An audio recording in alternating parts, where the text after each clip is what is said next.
O'n eisiau creu darn o theatr oedd yn gwneud i bobl feddwl am be di oblygiadau cael hawliau. A bod gynnon ni gyfrifoldeb i sicrhau hawliau ac i weithredu ar yr hawliau sydd gynnon ni. Yn arbennig ymysg pobl ifanc sydd yn dewis peidio pleidleisio ar enghraifft mewn etholiadau. Felly jyst eisiau creu rhywbeth eitha dadleuol sy'n gwneud bobl feddwl. Dwi'n meddwl bod yr un ystyriaethau be oedd yna adeg 2010 yn Kyrgyzstan berthnasol heddiw. Pan ti'n ystyried Iran ac yn arbennig Syria, lle mae pobl yn gwrthryfela ac yn trio mynnu hawliau.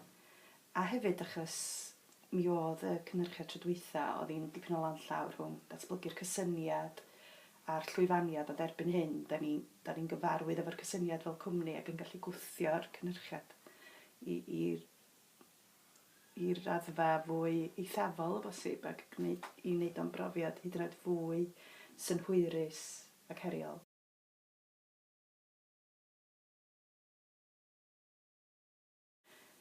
Mae'r babell ei hun yn drosiad o sefyllfa'r cymeriadau bod nhw mewn cyfnod o newid fatha pabell mewn gwersyll refugees.